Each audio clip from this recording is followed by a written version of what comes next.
اللهم صل على محمد وآل محمد. الفاتحة.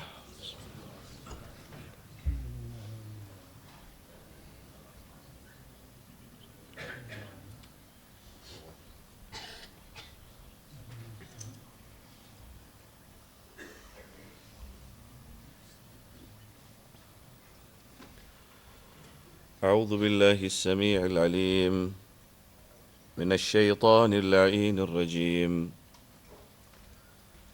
بسم الله الرحمن الرحيم. الحمد لله الذي لا يبلغ مدحته القائلون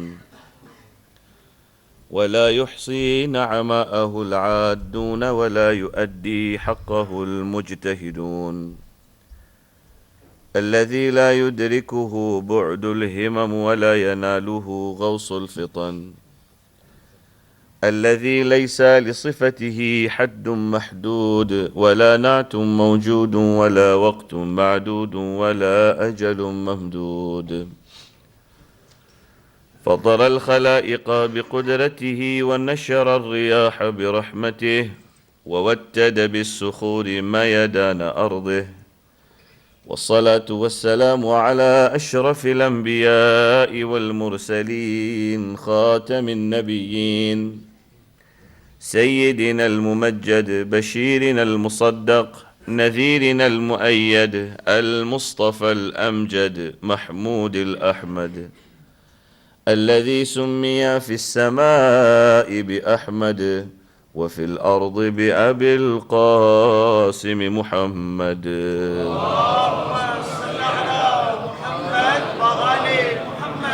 وعلى أهل بيته الطيبين الطاهرين المعصومين الذين قال عنهم الرسول: اللهم إن هؤلاء أهل بيتي وخاصتي وحامتي، لحمهم لحمي ودمهم دمي، يؤلمني ما يؤلمهم ويحزنني ما يحزنهم.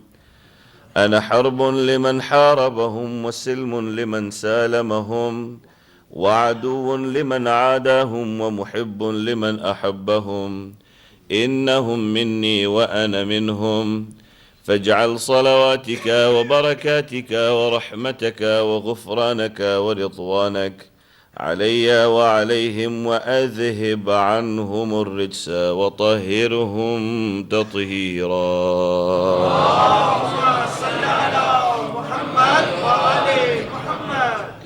واللعنة الدائمة على أعدائهم ومبغضيهم وغاصب حقوقهم ومنكر فضائلهم من أول يوم ظلمهم إلى لقاء يوم الدين. أما بعد، سلام عليكم جميعا ورحمة الله وبركاته. أعظم الله أجورنا وأجوركم بمصابنا بأبي عبد الله الحسين عليه السلام. عزیزان گرامی، کل آپ کے سامنے میں نے خلقت انسان کا ایک اور پہلو، ایک اور تحفہ جو پروردگار عالم نے انسان کو دیا ہے وہ پیش کیا، جس کا نام ہے نفس، جس کے تزکیے کے لیے پیغمبر اسلام حضرت محمد مصطفیٰ صلی اللہ علیہ وآلہ وسلم کو بھیجا گیا، اور روز اول ہی یہ اعلان کر دیا گیا کہ ان کے 3 کام ہیں: یتلو علیہم آیاتہ ویزکیہم ویعلمہم الکتاب والحکمہ. پروردگار عالم کی آیات کی تلاوت کرنا، تزکیہ نفس کرنا اور لوگوں کو تزکیہ نفس کی طرف توجہ دلانا. ویعلمہم الکتاب والحکمہ، اور ان کو کتاب اور حکمت کی تعلیم دینا. وإن كانوا من قبل لفی ضلال مبین، حالانکہ یہ اس سے پہلے کھلی کھلی گمراہی میں تھے. کل میں نے آپ کے سامنے نفس کے تین قسم بیان کی. ایک نفس امارہ ہے، ایک نفس لوامہ ہے، ایک نفس مطمئنہ ہے. اس کے ساتھ میں نے 4 فیکلٹیز کی بات کی: power of intellect, power of passion and desire, power of anger اور پاور آف امیجینیشن. اور یہ بھی آپ سے کہا کہ اگر عقل پیشن کے اوپر غالب رہے گی، اگر عقل غضب کے اوپر غالب رہے گی، اگر عقل امیجینیشن کے اوپر غالب رہے گی، تو انسان ہر منزل جو بھی منزل اس کے سامنے آئے گی اس کو اس انداز سے پار کر سکے گا جس انداز سے پار کرنے کا حق ہے۔ اور یہاں انسان غفلت میں رہا، یہاں انسان نے اپنی نفس کی طرف دیکھا نہیں، یہاں انسان نے شہوت کو عقل کے اوپر غالب ہونے کا حکم دیا، یا غضب نے عقل کے اوپر غضب عقل کے اوپر آ گئی، تب تک میرے عزیز دوستو انسان آگے نہیں بن سکتا۔ مختصر یہ کہ ہم بننے آئے ہیں، جو امانت ہے وہ امانت یہ ہے کہ ہم نے پروردگار عالم کو یہ وعدہ کیا ہے کہ ہم بننے کے لیے آئے ہیں۔ ہم بنے بنائے نہیں آئے، بلکہ پروردگار عالم نے ہم کو بننے کے لیے بھیجا ہے، جس کی کوشش میں ہم و آپ لگے ہیں۔ اور قیامت کا ایک دن آئے گا، یوم تبل السرائر، جب پردے ہٹا دیے جائیں گے، جب ہم پہلی مرتبہ اپنے آپ کو اپوزٹ ڈائریکشن سے دیکھ سکیں گے۔ یہاں تک میں نے آپ کے سامنے کل بیان کر دیا۔ امام زمان عجل اللہ تعالی فرجہ الشریف،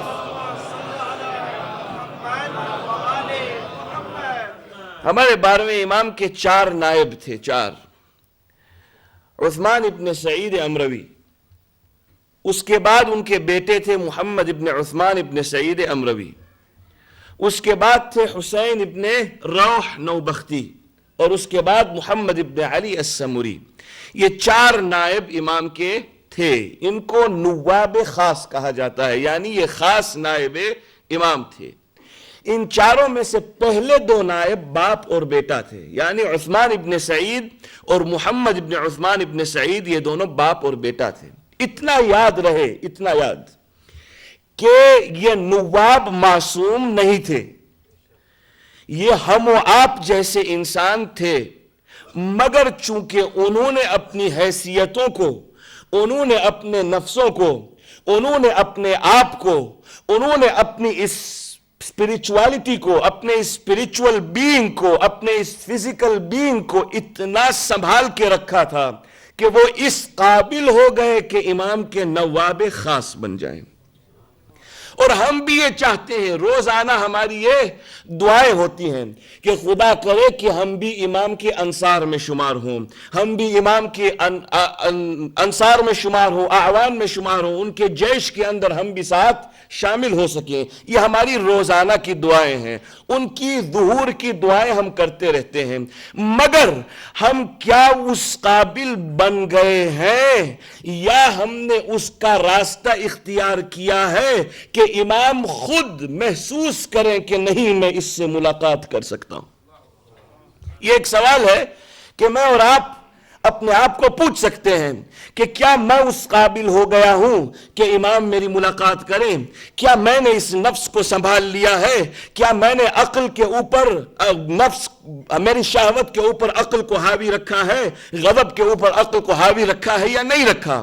میرے عزیز دوستو، امام کے 4 نواب ہیں، 4 نواب میں سے جب پہلے نائب کا انتقال ہوا، پہلے نائب اس دنیا سے جب اٹھے ہیں، تو امام نے ایک خط لکھا ہے۔ یہ خطوط آج تک موجود ہیں جو امام نے اپنے نواب کو لکھے ہیں، آج تک یہ خط موجود ہیں، ان کو کہا جاتا ہے توقیعات شریفہ۔ یہ خطوط آج تک موجود ہیں۔ امام نے لیٹر آف کنڈولنس لکھا ہے، کس کو؟ اپنے پہلے نائب کی میت پہ دوسرے نائب کو لیٹر آف کنڈولنس لکھا ہے۔ اس خط کے اوپر امام نے لکھا بسم اللہ الرحمن الرحیم۔ اور یہ بھی یاد رہے کہ یہ دونوں نواب معصوم نہیں ہیں، یہ آرڈینری میرے اور آپ کے جیسے ہیں، مگر انہوں نے اپنے آپ کی حیثیتوں کو بڑھا دیا ہے، انہوں نے اپنے آپ کو سمجھ لیا ہے۔ امام خط لکھتے ہیں بسم اللہ الرحمن الرحیم، انا للہ، لیٹر آف کنڈولنس، انا للہ و انا الیہ راجعون، ہم اللہ کی طرف سے ہیں اور ہم اللہ کی طرف پلٹ کے واپس جانے والے ہیں۔ اس کے بعد خط میں تعریف لکھتے ہیں باپ کی، اور لیٹر آف کنڈولنس میں کہتے ہیں عاش ابوک سعید، تمہارے باپ نے سعید زندگی گزاری، ومات حمیدہ، اور تمہارا باپ بہت حمید موت اس دنیا سے گزرا ہے، نور اللہ وجہہ، خدا ان کے چہرے کو منور کرے۔ امام لکھتے ہیں دیکھیے ایک ہی خط میں باپ اور بیٹے کو امام کمپلیمنٹس دے رہے ہیں. کیا کہا کہ عاش ابوک سعیدہ، تمہارے باپ نے اچھی زندگی گزاری، ومات حمیدہ، اور تمہارا باپ حمید موت اس دنیا سے گزرا ہے، نور اللہ وجہ، خدا ان کے چہرے کو منور کرے، رزیتا ورزینا واوحشک فراقہ واوحشنا، اگر تمہارے باپ کے فراق نے تمہارے دل میں وحشت پیدا کی ہے تو ہمارے دل میں بھی وحشت پیدا کی. امام کہتے ہیں اگر تمہارے باپ کی موت نے تمہارے دل میں یہ احساس دلایا ہے کہ تم اسے مس کرتے ہو تو ہم بھی اسے مس کرتے ہیں. اس کے بعد امام کہتے ہیں وَكَانَ مِن كَمَالِ سَعَادَتِهِ أَن رَزَقَهُ اللَّهُ وَلَدًا مِثْلَكَ، تمہارے باپ کی نیک بختی کا کمال یہ تھا کہ تمہارے باپ کو پروردگار نے تم جیسا بیٹا عطا کیا. تمہارے باپ کی نیک بختی کا کمال یہ تھا ان رزقہ اللہ ولدا مثلک، کہ تمہارے باپ کو خداوند تعالیٰ نے تم جیسا بیٹا عطا کیا. ایک ہی خط میں باپ کو بھی کمپلیمنٹس اور بیٹے کو امام کمپلیمنٹس لکھ رہے ہیں. رضا سرسوی کہتے ہیں گلے ملو سب، درود پڑھ کر حسد کی دیوار توڑ ڈالو. کون؟ رضا سرسوی. گلے ملو سب، درود پڑھ کر حسد کی دیوار توڑ ڈالو، دلوں میں بغض و حسد رہا تو حسین کا غم کہاں رہے گا. گلے ملو سب، درود پڑھ کر حسد کی دیوار توڑ ڈالو، دلوں میں بغض و حسد رہا تو حسین کا غم کہاں رہے گا. لبوں پہ غیبت، دلوں میں نفرت، فریبی آنکھیں، مکان غصبی، بلا رہے ہو جسے بتاؤ وہ آ گیا تو کہاں رہے گا. لبوں پہ غیبت، دلوں میں نفرت، فریبی آنکھیں، مکان غصبی، بلا رہے ہو جسے بتاؤ وہ آ گیا تو کہاں رہے گا. میرے عزیز دوستو، کیا ہم نے اپنی نفسوں کو اس قدر اس مقام پہ پہنچایا کہ امام ہمیں دیکھ کے خوش ہو نہیں یہ میرے ماننے والا ہے. کیا ہم نے اپنی حیثیت کو سمجھا؟ کیا میں نے جانا کہ میں کون ہوں؟ کیا میں نے یہ سمجھنے کی کوشش کی کہ میں کیا ہوں؟ کیا میں اپنی امام سے ملاقات کے لیے تیار ہوں؟ یہ سوال ہے میرے عزیز دوستو. غور سے اس سوال کو سوچئے. میں اس دنیا میں آیا ہوں، اس دنیا میں آنے کا ایک مقصد ہے، اور میں اس کے آگے آپ کے سامنے کچھ زیادہ گفتگو نہیں کر سکتا، اس لیے کہ باقی میری صرف 3 مجلسیں ہیں. ان میں سے میں نے جو سوچا ہے وہ آپ کے سامنے پیش کرنا چاہتا ہوں. آج کی مجلس میں بس اتنا کہ اس قوم میں، اس امت میں، جس امت کے لیے سید الشہداء امام الحسین صلوات اللہ وسلام علیہ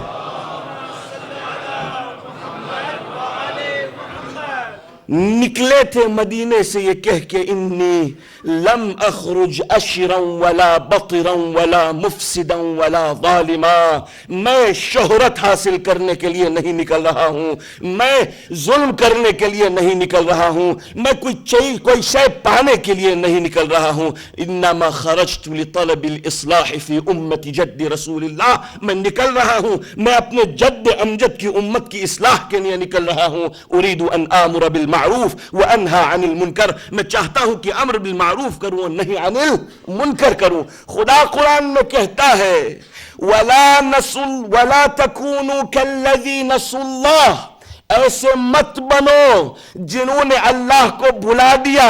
اس کے عوض میں کیا ہوا؟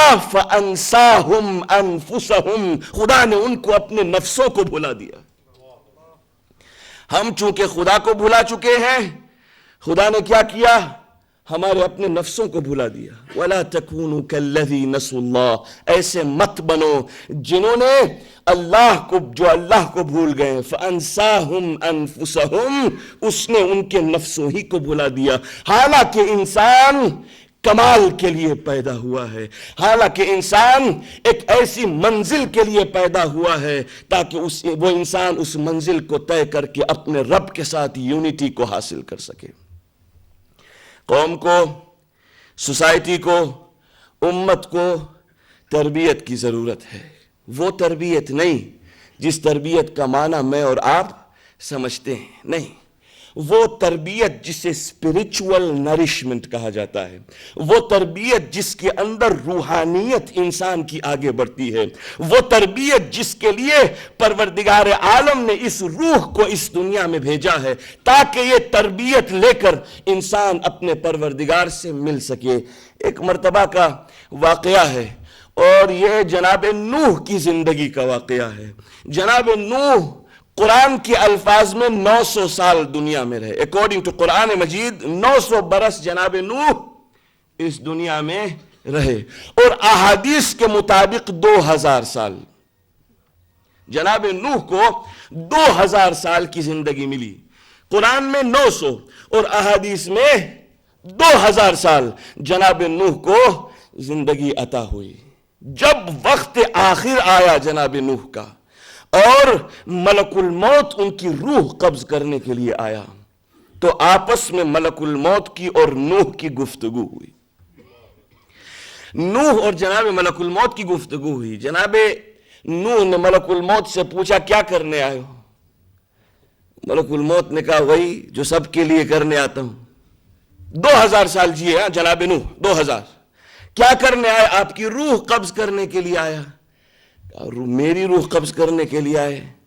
ایسا لگتا ہے ابھی آیا تھا میں اور ابھی ختم ہو گئے 2000 سال۔ 2000 برس جینے کے بعد جناب نوح کہتے ہیں ایسا لگتا ہے کہ ابھی آیا تھا اور ابھی وقت ختم ہو گیا۔ کہاں آپ کا وقت ختم ہو گیا، اور یہ آپ کی عزت کا اور آپ کی عظمت کا شرف ہے کہ میں آپ سے اجازت لے رہا ہوں آپ کی روح قبض کرنے کے لیے۔ آپس میں گفتگو ہو رہی تھی، جناب نوح نے کہا سائے میں جانے دے، ملک الموت سائے تک لے گیا، وہاں گفتگو ہوئی۔ ایک مرتبہ ملک الموت کو تعجب ہوا، حیرت ہوئی کہ یہ 2000 سال جینے کے بعد بھی جناب نوح کو اب بھی جینے کی تمنا ہے، اب بھی جینا چاہتے ہیں اور اب بھی سمجھتے ہیں کہ ابھی آیا تھا اور ابھی جا رہا ہوں۔ تو ملک الموت نے انفارم کیا کس کو؟ جناب نوح کو۔ کہا اے نوح، آپ جانتے ہیں کہ امت محمدی کے لوگ، محمد کی امت کے لوگ، آنے والے نبی کے امت کے لوگ 70 80 90 سال جئیں گے، بس زیادہ سے زیادہ 100 سال اگر اصلی گھی کھایا ہے۔ اگر میڈ ان چائنا ہے تو 40 کے بعد بونس۔ آپ جانتے ہیں کہ امت محمدی کے بعد 70 80 90 سال دنیا میں رہیں گے۔ تو جناب نوح کو تعجب ہوا کہ صرف 70 80 90 سال دنیا میں زندہ رہیں گے۔ تو ایک جملہ کہا ہے جناب نوح نے، کہتے ہیں لو عاصرتهم لقضيتها في سجدة واحدة، اگر میں ان لوگوں کے درمیان رہتا ہوتا تو میں پوری زندگی ایک ہی سجدے میں گزار دیتا۔ لو عاصرتهم لقضيتها في سجدة واحدة، اگر میں امت محمدی میں رہتا ہوتا۔ یہ کہہ سکتے تھے نوح، اس لیے کہ نوح کے پاس 72,000 مائنس 70 صرف، تو ایک سجدے میں ہو سکتا تھا۔ لیکن میں اور آپ، ہماری اگر 40 سال کے بعد آج کل بونس سمجھا جاتا ہے، ڈاکٹر کہتے ہیں تم 40 سال کے ہو جاؤ تو ایسپرین شروع کر دو ورنہ تم کو پرابلم شروع ہو جائے گا، اور 40 کے بعد اگر خدا نے زندگی دی تو الحمدللہ۔ سوال یہ ہے میں نے اس زندگی میں 40 ہو یا 50 ہو یا 60 ہو یا 70 ہو یا 80 ہو، میں نے اپنی زندگی میں کیا کیا اور کیا اس قابل بنا کہ میں اس نفس کو اپنے پروردگار کو ویسے بتاؤں جس امانت کے طور پہ، جس انداز سے امانت میں اس نے مجھے دیا تھا؟ کر سکتا ہوں میں؟ نہیں میرے عزیز دوستو، سوال یہی ہے میں کون ہوں، کس لیے آیا ہوں، کیا کرنے آیا ہوں، کیا کروں گا کیا نہیں کروں گا۔ میرے عزیز دوستو، جب تربیت کی بات آتی ہے تو ہمارے لیے سب سے زیادہ، سب سے امپورٹنٹ، سب سے ضروری چیز یہ ہے کہ تربیت کے اندر ہم لحاظ کریں۔ بچے کی تربیت ہو یا جوان کی تربیت ہو یا بڑے آدمی کی تربیت ہو یا فیملی لیول پہ ہو یا کمیونٹی لیول پہ ہو یا نیشنل لیول پہ ہو یا سوسائٹی لیول پہ، جس لیول پہ ہو تربیت کی ضرورت ہے۔ کس کی؟ اسپرچول نرشمنٹ کی، تاکہ انسان کو پتا چلے کہ ہم کس لیے آئے ہیں اور کیا ایکسپیکٹیشنز ہے ہمارے مالک کے سامنے۔ اس کی ضرورت ہے۔ جب پیغمبر اسلام حضرت محمد مصطفیٰ صلی اللہ علیہ وآلہ وسلم. جب پیغمبر اسلام لائے، امیر المؤمنین علی بن ابی طالب صلوات اللہ وسلامہ علیہ نہج البلاغہ میں اپنی زندگی کے بارے میں، اپنی حیات کے بارے میں، اپنی لائف کے بارے میں نہج البلاغہ میں لکھتے ہیں کہ ان کی تربیت کیسے ہوئی. خود امیر المؤمنین اپنے بارے میں کہتے ہیں کہ میری تربیت کیسے ہوئی. سنیے اور غور سے سنیے، اور یہ بھی سوچئے کہ فاطمہ بنت اسد زندہ ہیں. یہ بھی سوچئے کہ علی بن ابی طالب پیغمبر ان کی پرورش کر رہے ہیں، ان کی تربیت کر رہے ہیں، ان کو پال رہے ہیں.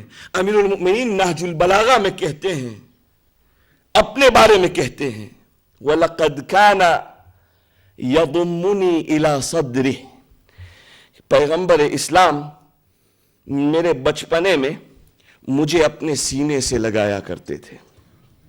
کون کہتا ہے؟ امیر المؤمنین. اس خطبے کو آپ سنیے گا، میں صرف ایک فقرہ آپ کے سامنے پیش کرتا ہوں، باقی اس خطبے کو آپ جا کے گھر میں پڑھیے گا اور تربیت کو سوچیے گا.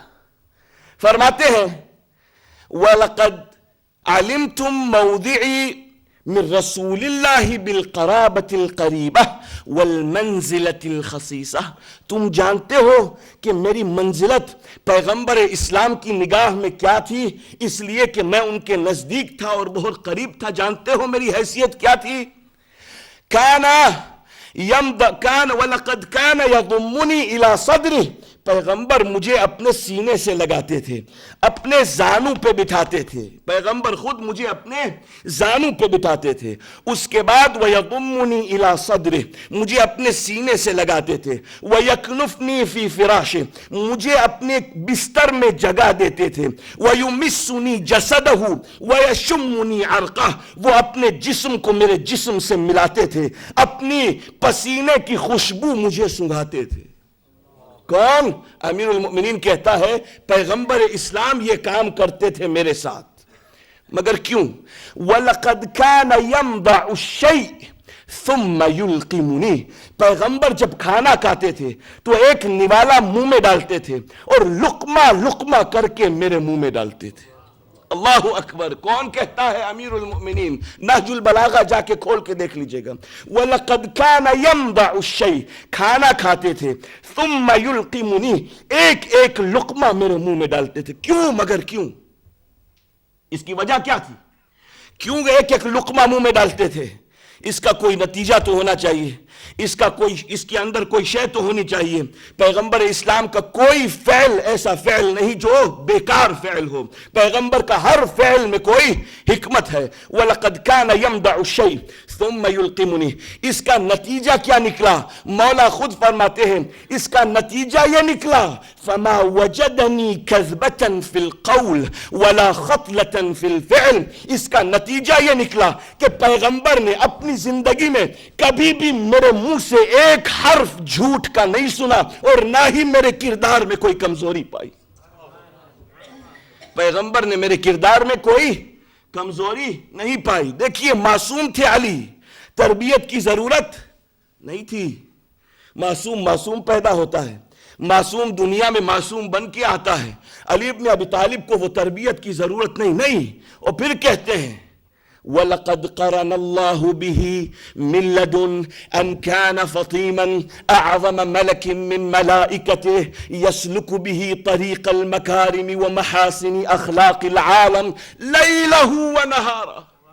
کہتے ہیں کہ پیغمبر اسلام کے لیے خداوند تعالیٰ نے ایک فرشتہ معین کیا تھا.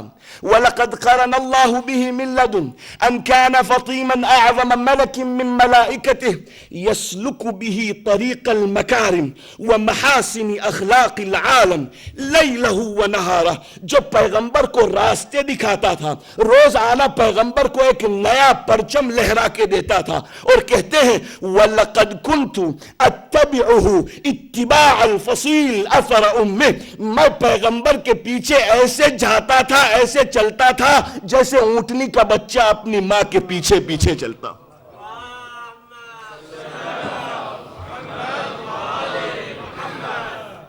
یرفع لی فی کل یوم من اخلاقہ العلما ویأمرنی بالاقتداء بہ.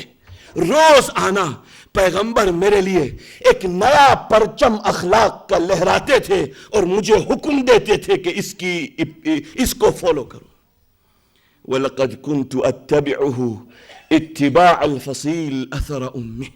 میں پیغمبر کے پیچھے ایسے چلتا تھا جیسے اونٹنی کا بچہ اپنی ماں کے پیچھے پیچھے چلتا ہو. کیوں؟ یہاں تک تو خطبہ میں یہاں پہنچانا چاہتا تھا، مگر ایک اور بات آپ کے سامنے پیش کرنا چاہتا ہوں تاکہ بات آگے بڑھے. پھر کہتے ہیں وَلَمْ يَكُنْ حِينَئِذٍ بَيْتٌ فِي الْإِسْلَامِ. اس زمانے میں یہ پیغمبر نے کام کیا جبکہ مسلمانوں کا کوئی گھر نہیں تھا غیر خدیجہ غیر رسول اللہ وخدیجہ وَأَنَا ثَالِثُهُمَا. 3 گھر تھے اسلام کے، یا رسول کا تھا، یا خدیجہ کا تھا، اور یا میرا تھا. بس اس کے بعد کہتے ہیں وَلَقَدْ كَانَ يُجَاوِرُنِي بِحِرَا. پیغمبر مجھے غار حرا میں اپنے ساتھ لے جاتے تھے اور میں ان کے پاس بیٹھتا تھا اور پیغمبر کے ساتھ ارا نور الوحی والرسالہ واشم ریح النبوہ. میں رسالت کے نور کو دیکھتا تھا، نبوت کی خوشبو کو سونگھتا تھا. اللہ اکبر. نہج البلاغہ میں خود مولا اپنی زندگی کے بارے میں فرماتے ہیں جب ایک معصوم کی زندگی اور معصوم کو تربیت دیتا ہے تو مجھے اور آپ کو یہ پیغام ملتا ہے کتنا ضروری ہے کہ انسان اسپرچول نرشمنٹ کے لیے آگے بڑھے. ورنہ علی ابن ابی طالب کو کیا ضرورت تھی پیغمبر اسلام کو تربیت دینے کی، اور اتنی غور و فکر سے، اتنا خیال رکھتے ہوئے کہ ایک لقمہ منہ میں دیتے تھے. کیا ضرورت تھی؟ تاکہ میں اور آپ یہ سمجھیں کہ ہمارا کھانا، ہمارا پینا، ہمارا بیٹھنا، ہمارا اٹھنا، ہمارا چلنا، ہماری ہر شے ہمارے نفس کو افیکٹ کرتی ہے. ہماری سب چیز، میں کیا کھاتا ہوں، وہ علامہ مجلسی کے بارے میں سنا ہے آپ نے، بہت مرتبہ سنتے ہیں، مگر آج بھی سن لیجئے فَذَكِّرْ إِن نَفَعَتِ الذِّكْرَى. کیوں کہ ریپیٹیشن کے اندر، ان کو یاد دلانے کے اندر نفع ہوتا ہے. علامہ مجلسی کے بارے میں سن چکے ہیں آپ، بہت مرتبہ سن چکے ہیں کہ محمد تقی مجلسی، جب محمد باقر ان کی ماں کی کوکھ میں تھے تب علامہ مجلسی سینئر نے اپنی اہلیہ سے کہا تھا کہ ایسا کرنا، کبھی بھی بغیر وضو کے نہ رہنا، ہمیشہ حالت وضو میں رہنا. کیوں آپ کی کیا بچہ تو اندر ہے، وضو باہر ہوتا ہے کہ نہیں؟ بچہ اندر ہے، وضو باہر ہوتا ہے. نہیں، اس لیے کہ تمہاری اسپرچول پیوریٹی، تمہاری اسپرچول پیوریفیکیشن سے بچے کو اثر پہنچتا ہے. تم جو کھاتی ہو اس سے بچے کو اثر پہنچتا ہے، تم جو پیتے ہو اس سے بچے کو اثر پہنچتا ہے. جب پیدا ہو گئے تو کہا جب حالت نجاست میں ہو ایسے عالم میں بغیر وضو کے میرے بچے کو دودھ نہ پلانا. کیوں؟ تب جا کے محمد باقر مجلسی، جن کا نام آپ روزانہ سنتے ہیں. ہماری حالت کیا ہے تربیت کے بارے میں؟ ہم کیا کر رہے ہیں تربیت کے بارے میں؟ ہم کیا سوچ رہے ہیں تربیت کے بارے میں؟ میرے عزیز دوستو، ایک تطور ہے، تطور کہتے ہیں ایوولوشن کو. ایک تطور ہے، ایک چینج ہے، ایک موومنٹ ہے، ایک حرکت ہے جو آہستہ آہستہ بڑھتی جا رہی ہے، اور ہم و آپ اس ایوولوشن کی ویو اور موج کے اندر لپیٹے جا رہے ہیں. ایک موج ہے جو ہم کو ایک طرف لے جانے کی کوشش کر رہی ہے.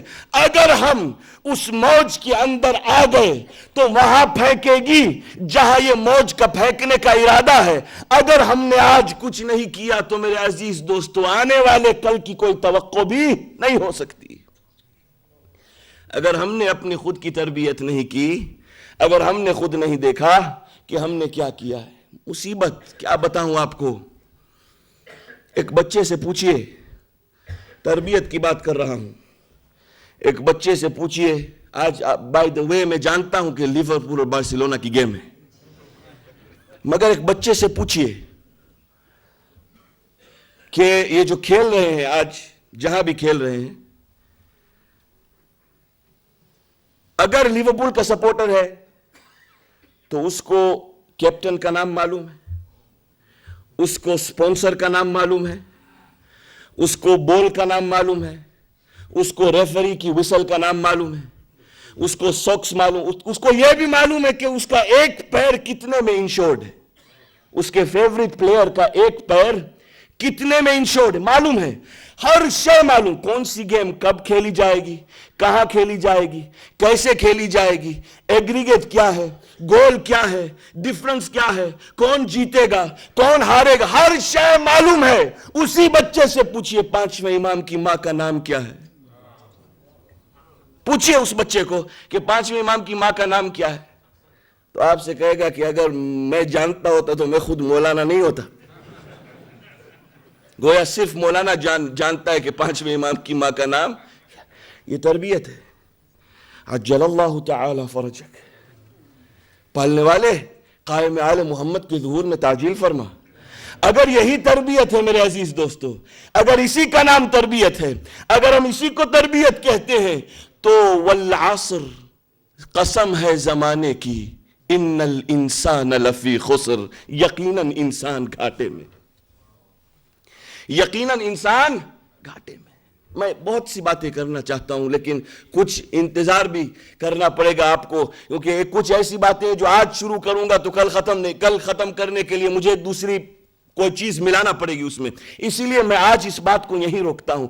تربیت جو پروردگار عالم نے، جو پیغمبر اسلام نے، جو امیر المؤمنین نے، جو امام زین العابدین نے ہم لوگوں کو سکھایا کہ اپنی اولاد کے ہاتھوں میں کیا رکھو، قرآن مجید ہے، اسکول کی ہر چیز معلوم ہے، ہر چیز۔ ٹیوشن شروع ہوتی ہے 11+ سے پہلے، 2 سال پہلے 11+ ایگزامز ہوتے ہیں، اس سے 2 سال پہلے پرائیویٹ کوچنگ، ٹیوشن، یہ وغیرہ وغیرہ وغیرہ وغیرہ وغیرہ سب کچھ ہونے کے بعد پھر ایگزامز ہوتی ہیں تاکہ بچہ گرامر سکول میں جائے، تاکہ بچہ اسپیشل سکول میں، کون منع کرتا ہے؟ جائے، ضرور جائے، اچھے سے اچھی سکول میں تعلیم حاصل کرے، کیوں نہ کرے، مگر ہر چیز کی ڈائریکشن ایک طرف ہے کہ دنیا حاصل ہو جائے، مگر مدرسہ کی بات آتی ہے تو اتنا ایفرٹ نہیں ہوتا جتنا سکول کے لیے ہوتا ہے۔ اکبر الہ آبادی اپنے بیٹے، ان کا بیٹا یہاں آیا تھا پڑھنے آکسفورڈ یونیورسٹی میں، اکبر الہ آبادی کا بیٹا آکسفورڈ یونیورسٹی میں پڑھنے آیا تھا، تو باپ نے خط لکھا اور خط میں اشعار لکھے، کہا بیٹا تم شوق سے کالج میں پڑھو، پارک میں گھومو۔ اپنے بیٹے کو شعر لکھتا ہے، تم شوق سے کالج میں پڑھو، پارک میں گھومو، جائز ہے ہواؤں میں اڑو، چرخ پہ جھولو، جائز ہے، جو کرنا ہے کرو بیٹا، تم شوق سے کالج میں پڑھو، پارک میں گھومو، جائز ہے ہواؤں میں اڑو، چرخ پہ جھولو، پر ایک سخن بندے عاجز کی رہے یاد، اللہ کو اور اپنی حقیقت کو نہ بھولو۔ سب کچھ کرو مگر اللہ کو اور اپنی حقیقت کو نہ بھولو، ہر شے کرو، کوئی انکار نہیں، ہماری ہر فوکس میری زندگی کا دنیا کو حاصل کرنے میں ہے، بہت کم اٹینشن میری آخرت حاصل کرنے میں ہے۔ میرے عزیز دوستو، کیوں؟ اگر میں سمجھ جاؤں کہ میرے سامنے پروردگار عالم نے کیا رکھا ہے، عبدی اطیعنی اجعلک مثلی، میرے بندے اطاعت کر، میری اپنے جیسا بنا دوں تجھ کو۔ اذا قلت لشیء کن فیکون، جب کسی چیز سے کہتا ہوں ہو تو وہ ہو جاتی ہے۔ عبدی اطیعنی فیما امرتک، اے میرے بندے میری ایسی اطاعت کر جیسی اطاعت کا میں نے حکم دیا، وانتہی عما نہیتک، اور ہر اس چیز سے پرہیز کر جس چیز سے میں نے تجھے روکا ہے، یہاں تک کہ میں تجھے بالا کر دوں، اٹھا دوں، تو ایسا بن جائے تقول لشیء کن فیکون، کسی چیز سے تو کہہ ہو تو ہو جائے۔ کہ ہو سکتا ہے میں کہوں کوئی چیز سے ہو تو ہو جائے آج؟ نہیں میرے عزیز دوستو، دعا ہی پوری نہیں ہوتی، باقی تو دوسری بات، دعاؤں پہ دعائیں کیے جا رہا ہوں، روزے پہ روزے رکھے جا رہا ہوں، منتوں پہ منتیں کیے جا رہا ہوں، دعا ہی پوری نہیں ہوتی تو میں کیسے اس پر کسی چیز سے کہوں ہو تو ہو جائے؟ نہیں میرے عزیز دوستو، تربیت کی ضرورت، اکراس دا بورڈ تربیت کی ضرورت، صرف بچوں کو نہیں، صرف جوانوں کو نہیں، بزرگوں کو بھی، قوم کو بھی، ملت کو بھی، امت کو بھی۔ اب یاد رکھیے سید الشہداء کے ان کلام کو، میں نکل رہا ہوں لطلب الاصلاح فی امت جد رسول اللہ، میں نکل رہا ہوں تاکہ میری جد امجد کی امت کی اصلاح کروں، چاہتا یہ ہوں اريد ان آمر بالمعروف وانہا عن المنکر، میں چاہتا ہوں کہ امر بالمعروف کروں اور نہی عن المنکر کروں۔ But not everything is lost، ہر چیز گم نہیں ہو گئی، جارے جا گیا تیارے سوار۔ جب سمجھ آ گئی کہ اب میری بھول ہو گئی ہے، اب کیا کروں، کیسے آگے بڑھوں، تب انسان کو سب سے پہلی چیز کہتے ہیں یقظہ۔ شیخ انصاری اپنی کتاب میں کہتے ہیں جس کا نام ہے منازل السائرین، 100 سٹیجز، منازل ہیں، 100 منازل اللہ تک پہنچنے کی، وہ تو ہم پتہ نہیں کب پہنچیں گے، لیکن وہ ابتدا میں کہتے ہیں پہلی چیز یقظہ ہے، یقظہ یعنی اٹھو، جاگو، غفلت کی نیند سے باہر آؤ۔ پہلی چیز جب غفلت سے باہر آ گئے تو سیکنڈ سٹیج آتا ہے، اس کا نام ہے حرکت۔ اب غفلت سے باہر آئے، اب حرکت کرو، جب حرکت کی ابتدا ہو جائے تب توبہ کرو، جب توبہ پہ پہنچ جاؤ تب انابت کرو، جب انابت پہ پہنچ جاؤ تو آگے بڑھ کے خداوند تعالی خود تمہارے ہاتھ کو اٹھا لے گا، میرے بندے آؤ میرے پاس۔ لیکن پہلا قدم انسان کو اٹھا، ہر چیز لوسٹ نہیں ہے۔ دیکھیے امیر المؤمنین علی بن ابی طالب صلوات اللہ وسلام علیہ، ایسا نہ سمجھے ہم لوگ کہ ہم لوگ برے ہیں اور کوئی ہوپ اور امید نہیں، نہیں نہیں، لا تقنطوا من رحمت اللہ، اللہ کی رحمت سے مایوس کبھی بھی نہ، سب سے بڑا کفر ہے، اللہ کی رحمت سے مایوس ہونا کفر ہے، لا تقنطوا من رحمت اللہ۔ مگر آپ کے سامنے 2 پہلو رکھنا چاہتا ہوں اور اس کے بعد التماس دعا۔ میرے عزیز دوستو، امیر المؤمنین کی زندگی کے 2 پہلو آپ کو دکھانا چاہتا ہوں۔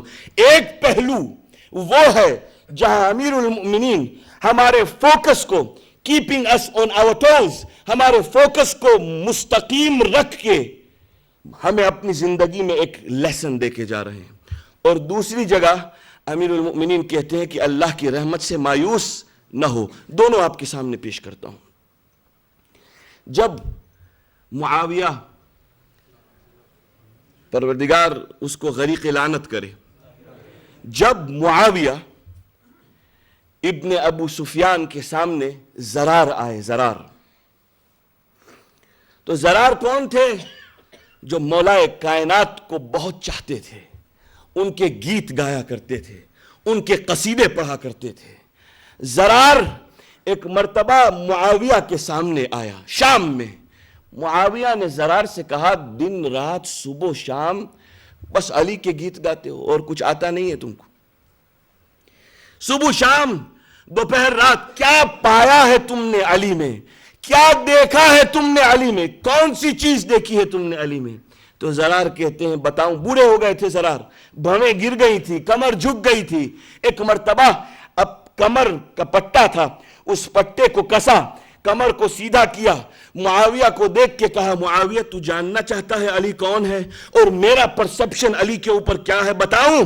لقد رأيته وهو قائم في محرابه قابض على لحيته يتململ تململ السليم ويبكي بكاء الحزين ويقول من قلة الزاد وطول السفر، کہتے ہیں جاننا چاہتا ہے کہ علی میرے نزدیک کون ہے، میں نے علی میں کیا پایا ہے، لقد رأیتہ، میں نے ان کو اس حالت میں دیکھا، وَهُوَ قَائِمٌ فِي مِحْرَابِهِ، وہ اپنے محراب میں کھڑے ہوئے تھے، قابض علی لحیتہ، اپنی ریش مبارک کو ہاتھوں میں لیے ہوئے تھے، یتململ تململ السلیم، اس طرح سے تڑپ رہے تھے، وَيَبْكِي بُكَاءَ الْحَزِينَ، اور گریا کر رہے تھے، بہت حزین گریا کر رہے تھے، اور کیا کہہ رہے تھے، وَيَقُول آہ من قلت الزاد، ہائے کتنا کم زاد راہ ہے علی کے پاس، وطول السفر، اور کتنا لمبا راستہ ہے۔ جب علی یہ کہیں، میرے عزیز دوستو، جب مولائے کائنات یہ کہیں آہ من قلت الزاد، کتنا کم، زاد جانتے ہیں کیا ہوتا ہے؟ زاد کہتے ہیں پروویژن کو۔ یہاں پتہ یہاں ہوتا ہے شاید، یہاں بھی لنچ باکس جسے آپ کہتے ہیں، آپ لے جاتے ہیں اس کو آفس میں، بھوک لگتی ہے تو اس کو کھاتے ہیں راستے میں، یا پہلے ہمارے افریقہ کے اندر ٹفن ملتا تھا ہم لوگوں کو، اس کے اندر ہر چیز ہوتی تھی، راستے میں بھوک لگتی تھی تو اس کو کہتے ہیں زاد راہ، پروویژن فار دا وے، راستے کے لیے کوئی پروویژن۔ ہمارا اسپریچول زاد راہ ہمارے اعمال ہیں، ہمارا اسپریچول زاد راہ ہمارا یہ نفس ہے، ہمارا اسپریچول زاد راہ ہماری یہ عقل کا غلبہ ہے نفس اور شہوت کے اوپر، یہ ہمارا اسپریچول زاد راہ۔ امیر المومنین کہتے ہیں آہ من قلت الزاد، کتنا کم زاد راہ میرے پاس ہے۔ اچھا، یہاں تک تو ایک پہلو زندگی کا سن چکے، اور جہاں امیر المؤمنین نے یہ سمجھایا لا تقنطوا من رحمت اللہ، تو ذرا اس کو بھی سن لیجئے۔ امیر المؤمنین کہتے ہیں ایک مرتبہ سلمان محمدی یعنی سلمان فارسی امیر المؤمنین کے پاس آئے اور کہا یا امیر المؤمنین، اے امیر المؤمنین، میرے کفن کے اوپر آٹوگراف کر دیجئے۔ کون؟ سلمان فارسی آئے امیر المؤمنین کے پاس اور کہا یا علی، میں اپنا کفن خرید کے لایا ہوں، میرے کفن کے اوپر آٹوگراف کر دیجئے۔ آج تک یہ سلسلہ دنیا میں ہے، علماء کرام کے پاس لوگ جاتے ہیں، بڑی بڑی شخصیتوں کے پاس لوگ جاتے ہیں اپنا کفن لے کے اور کہتے ہیں آپ اس کے اندر کوئی دعا لکھ دیجئے، شاید آپ کی دعا سے خدا تخفیف عذاب کرے، شاید آپ کی دعا سے میرے عذاب میں کوئی کمی ہو۔ آج تک یہ سلسلہ جاری ہے، علماء کے درمیان آپ کو ملے گا، طلباء علم کے درمیان آپ کو یہ ملے گا۔ ایک مرتبہ سلمان فارسی لے کر آئے اور کہا یا امیر المؤمنین، میرے کفن کے اوپر آٹوگراف کر دیجئے، میرے کفن پہ کچھ لکھ دیجئے۔ امیر المؤمنین نے ایک شعر لکھا ہے، مگر اس شعر کے پڑھنے سے پہلے وضاحت بھی بہت ضروری ہے۔ ایک شعر لکھا، کہا وفدت الی الکریم بغیر زاد، میں اپنے کریم رب کی طرف جا رہا ہوں بغیر کسی زاد راہ کے۔ کیوں؟ یہاں کہا مولا نے آہ من قلت الزاد، کتنا کم سامان ہے میرے پاس۔ یہاں کہتے ہیں وفدت الی الکریم بغیر زاد، میں اپنے کریم رب کی طرف جا رہا ہوں بغیر کسی زاد راہ کے۔ کریم کس کو کہتے ہیں؟ ایک ہوتا ہے غنی، جنرس، انسان کے پاس کوئی شے ہو، اس کے پاس کوئی آئے اور کوئی چیز کو طلب کرے، غنی وہ ہوتا ہے، اور جنرس آدمی وہ ہوتا ہے جو اس کو وہ چیز دے دے۔ کہتے ہیں حاتم طائی، حاتم طائی کے بارے میں کہا جاتا ہے کہ اتنا غنی تھا، اتنا سخی تھا، اتنا سخی تھا، اتنا سخی تھا، سخاوت میں اتنا ماہر تھا، کہتے ہیں کہ اس کی محل کے 40 دروازے ہوا کرتے تھے، ایک دروازے سے کوئی آتا تھا تو اس کو ملتا تھا، وہی فقیر اگر دوسرے دروازے سے آیا تو لے کے گیا، وہی فقیر اگر تیسرے دروازے سے آیا تو بھی لے کے گیا، وہی فقیر اگر 40 دروازوں تک گیا اور 40 دروازے تک پہنچا اور 40 کا وہی فقیر آیا، کبھی بھی خالی ہاتھ نہیں لوٹا، اسے کہتے ہیں سخی۔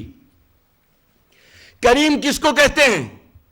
کریم اس کو کہتے ہیں کہ جب فقیر اس کے پاس آئے تو ایک وقت میں اتنا دے دے کہ فقیر کو دوبارہ آنے کی ضرورت، یہ کہتے ہیں کریم، اسے کہتے ہیں کریم۔ اب سنیے گا لفظ کریم کا غور، لفظ کریم اپنے ذہن پہ رکھیے گا۔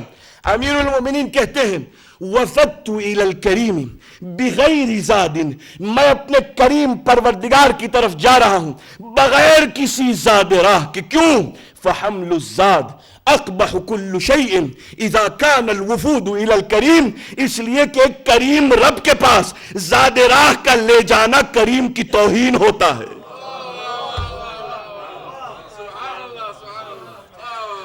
کسی کریم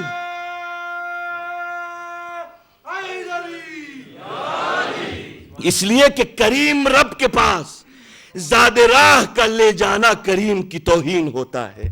میرے عزیز دوستو، یہاں لا تقنطوا من رحمت اللہ، ہر چیز نہیں کھو گئی، ہم ہیں، ہمارا نفس ہے، جب جاگے تب سویرا، ہم جاگے، اگر آج جاگے تو آج اس نفس کی تزکیت کرنا ہے، اگر کل جاگ چکے ہیں تو حرکت کی ابتدا ہو گئی، ہمارا آنے والا کل آج سے بہتر ہونا چاہیے، ہمارا آج گزرے ہوئے کل سے بہتر ہونا چاہیے، تب انسان آگے بڑھ سکتا ہے۔ تزکیہ نفس اس کو کہتے ہیں میرے عزیز دوستو، تاکہ ہم لوگ آگے بڑھیں۔ یہی بات تھی، اگر تزکیہ کیا ہوتا کربلا والوں نے، اگر جو حسین کے سامنے لڑنے آئے اگر اپنے نفس کا تزکیہ کیا ہوتا تو کبھی بھی یہ حرکت نہ کرتے۔ آج ایک بی بی کا تذکرہ کرنا چاہتا ہوں۔ کون بی بی؟ جس کا نام ہے رباب۔ یہ بی بی ننھے مجاہد علی اصغر کی ماں ہے، ان کا نام ہے رباب۔ تربیت جناب ثانی زہرا کے بارے میں ملتا ہے۔ اس سے پہلے کہ میں جناب رباب کا تذکرہ کروں، جناب زینب کی تربیت کا تصور کیجئے بس۔ جناب زینب نے اپنے لال اون و محمد کی تربیت کی، اپنے دونوں نونہال کی تربیت کی۔ بس ایک جھلک دکھانا چاہتا ہوں عاشور کے دن کی۔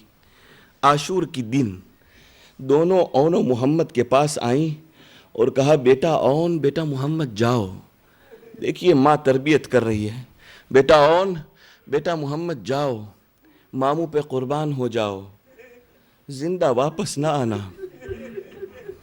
بیٹا تم لوگ جاؤ اور ماموں پہ قربان ہو جاؤ، امید رکھتی ہوں کہ میں تمہارے ذریعے اپنی ماں فاطمہ کو اپنا منہ دکھا سکوں گی۔ اس کے بعد جب بچے گھوڑے پہ سوار ہو گئے، جب گھوڑے پہ سوار ہو گئے، ماں سے جب آخری خدا حافظ کہا، جناب زینب کی تربیت کے بارے میں سوچئے، بچوں کو ایک جملہ کہا جو تاریخ میں درج ہے، کہا بیٹا اون، بیٹا محمد جاؤ۔ لڑتے لڑتے اگر فرات کی طرف نگاہ پڑ جائے تو اپنی نظروں کو ہٹا لینا، علی اصغر کی پیاس کو یاد کر لے، ننھے علی اصغر کی پیاس کو یاد کر لینا۔ وہی رباب ہے جو حسین کے حوالے ننھے علی اصغر کو کر رہی ہیں، میرا بچہ پیاسا ہے، اسے تھوڑا سا پانی پلا دیں۔ کون رباب؟ جس کے سامنے علی اصغر ایک مرتبہ حسین کے ہاتھوں میں گئے پھر زندہ پلٹ کے واپس نہ آئے۔ کون رباب؟ جب کہتے ہیں جس نے اپنے ہاتھوں سے اپنے ننھے علی اصغر کو دفن کیا وہ رباب۔ 11 محرم جب یہ قافلہ روانہ ہو رہا تھا، جب نکل رہا تھا تو کہتے ہیں کہ آخری مرتبہ حسین کے لاشے کے پاس رباب آئیں اور آنے کے بعد حسین کے لاشے کا ایک طواف کیا اور طواف کرنے کے بعد کہا میرے سید و آقا، میرے سید و آقا، آپ کربلا میں ہیں، میرا ننھا علی اصغر کربلا میں ہے، میں رباب اب کس کے حوالے ہوں؟ میرے سید و آقا ایک وعدہ کرتی ہوں، ایک وعدہ کرتی ہوں، جب تک زندہ رہوں گی تب تک سائے میں نہ جاؤں گی، جب تک زندہ رہوں گی تب تک میں سائے میں نہ جاؤں گی۔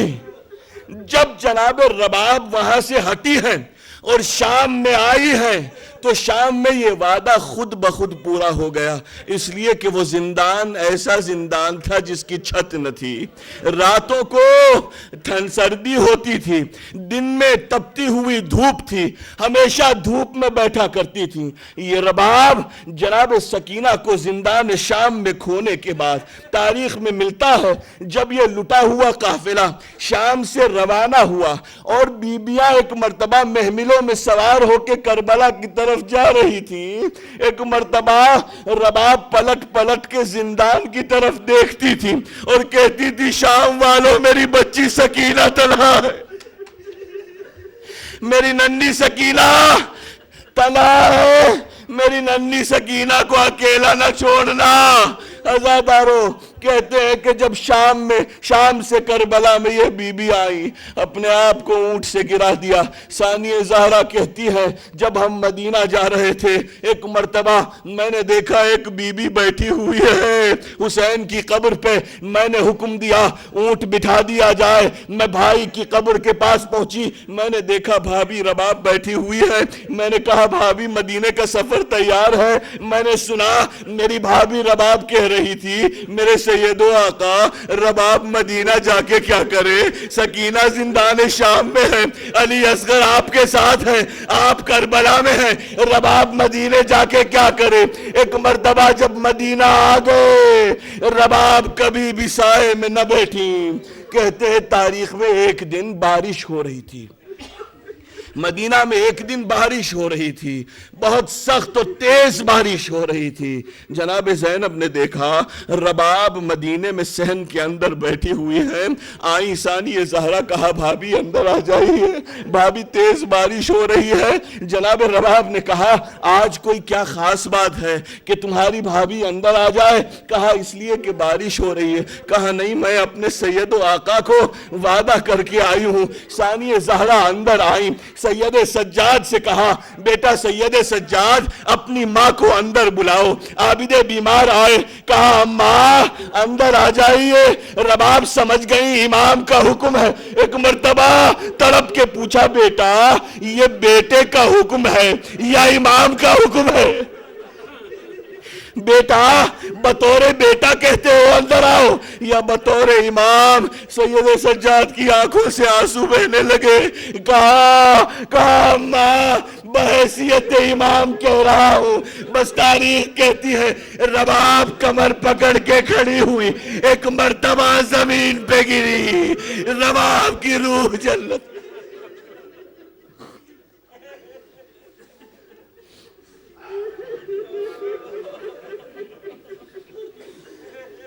ماتم